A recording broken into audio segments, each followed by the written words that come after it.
이번 시간은 오미자 재배 환경에 대해서 말씀을 드리도록 하겠습니다. 오미자 재배 환경은 기후, 토양, 환경 조건에 따라서 또 다른 부분을 보이는데요.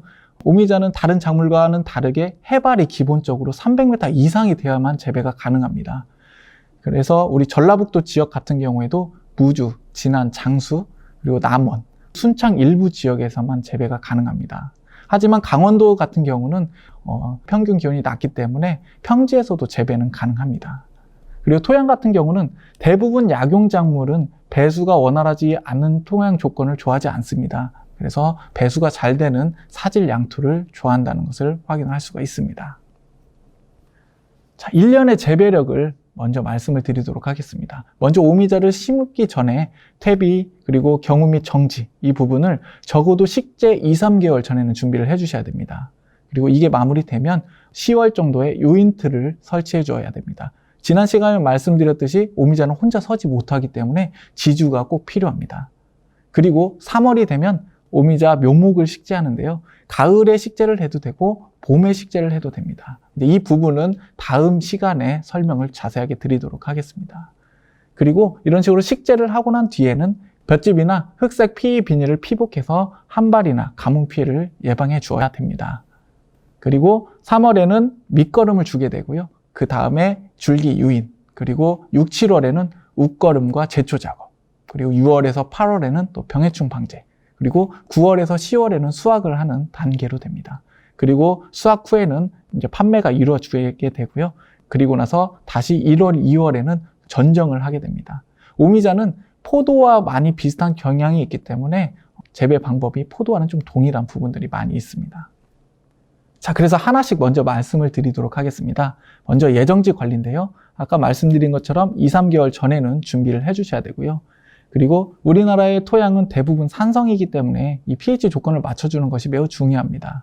그래서 pH 조건을 맞추기 위해서 석회나 고토 이런 것들을 넣고 경운을 해주시는 게 좋고요. 그리고 퇴비 같은 경우는 약 300평당 1.5톤 정도 투입해 주시는 것이 좋습니다.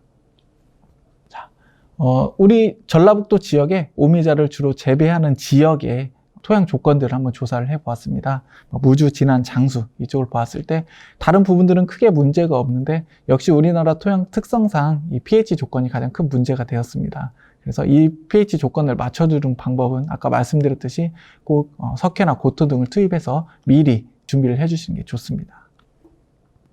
자, 이런 식으로 토양 분석을 통해서 내 땅이 어떤 상황인지를 확인할 수가 있는데요. 이 토양 분석은 다들 아시겠지만 농업인들에게는 또 무료로 제공되고 있는 부분이기도 하니까요. 꼭 토양 분석을 최소한 1년에 2번은 해주시는 게 좋습니다. 먼저 작물을 식재하기 전에 그리고 수확 후에. 하지만 한 번밖에 못하는 경우라 한다면은 작물을 식재 전에는 꼭 한 번은 토양 분석을 해주셔서 내 땅의 상태를 알고 양분을 어느 정도 투입해 줘야 될지를 꼭 확인한 뒤에 재배를 하시는 것을 꼭 추천을 드리도록 하겠습니다. 토양의 3상 조건에서 고상은 흙이고요. 액상은 물, 그리고 기상은 토양이 숨쉴 수 있는 공간입니다.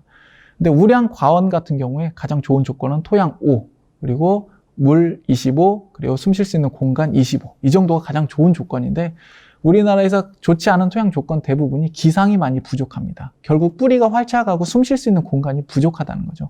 그래서 이런 부분의 3상 조건을 맞추기 위해서 꼭 관리를 해줘야 할 부분이 있는데요. 먼저 기상을 높일 수 있는 가장 좋은 조건은 볏짚을 넣고 갈아주는 게 가장 좋은 방법 중에 하나입니다. 그래서 이런 토양이 숨쉴 수 있는 공간을 만들어 주시는 걸 꼭 해주시기를 부탁을 드리도록 하겠습니다. 자, 이런 식으로 토양 조건이 좋지 않았을 때 같은 옆에 있는 오미자 나무지만 한 곳은 색깔이 노란한 걸 확인할 수가 있고 한쪽은 정석인 걸 확인할 수가 있습니다. 자, 이걸 보았을 때 이것이 생리장애이냐 병해충이냐 확인할 수가 있을까요? 자, 이런 부분을 봤을 때 이런 부분은 제가 보았을 때도 생리장애 영향이 크다고 볼 수 있습니다.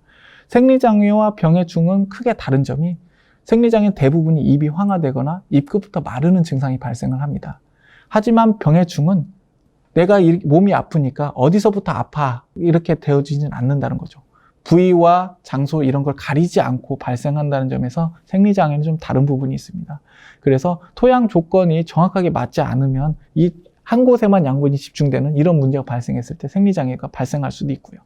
어느 부분에는 미량 원소가 부족해서 또 저렇게 생리 장애가 일어날 수도 있습니다. 자, 실제로 아까 노란색 부분에서 오미자 같은 경우는 붕소의 결핍이 가장 큰 영향을 미칩니다. 그래서 개화 한 2주 전쯤에 석회와 붕소를 같이 쳐주게 되면 이런 생리장애를 줄이는 데 큰 역할을 할 수가 있습니다. 다른 미량 원소는 크게 부족한 것은 아직까지는 많이 나타나지는 않았고 붕소 결핍이 가장 많이 나타났었기 때문에 같이 시용만 해주시면 미량 원소에 대한 결핍은 크게 예방을 할 수가 있습니다. 자, 실제로 이 pH 부분이 가장 아까도 문제가 된다고 말씀을 드렸는데요.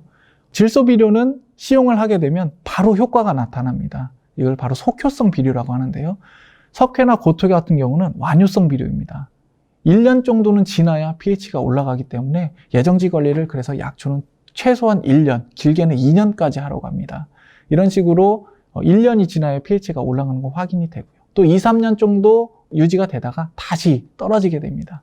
그래서 다시 이때 석회를 투입해서 pH를 올려주는 이런 패턴으로 이루어지게 됐고요. 이 방법들을 연구가 돼서 우리나라에서도 2년이나 3년에 한 번씩 석회나 고토가 무상으로 지급되는 것도 이런 이유 때문에 그렇다고 확인할 수가 있습니다. 그래서 이 pH 조건을 꼭 맞춰주시기를 좀 부탁드리겠습니다.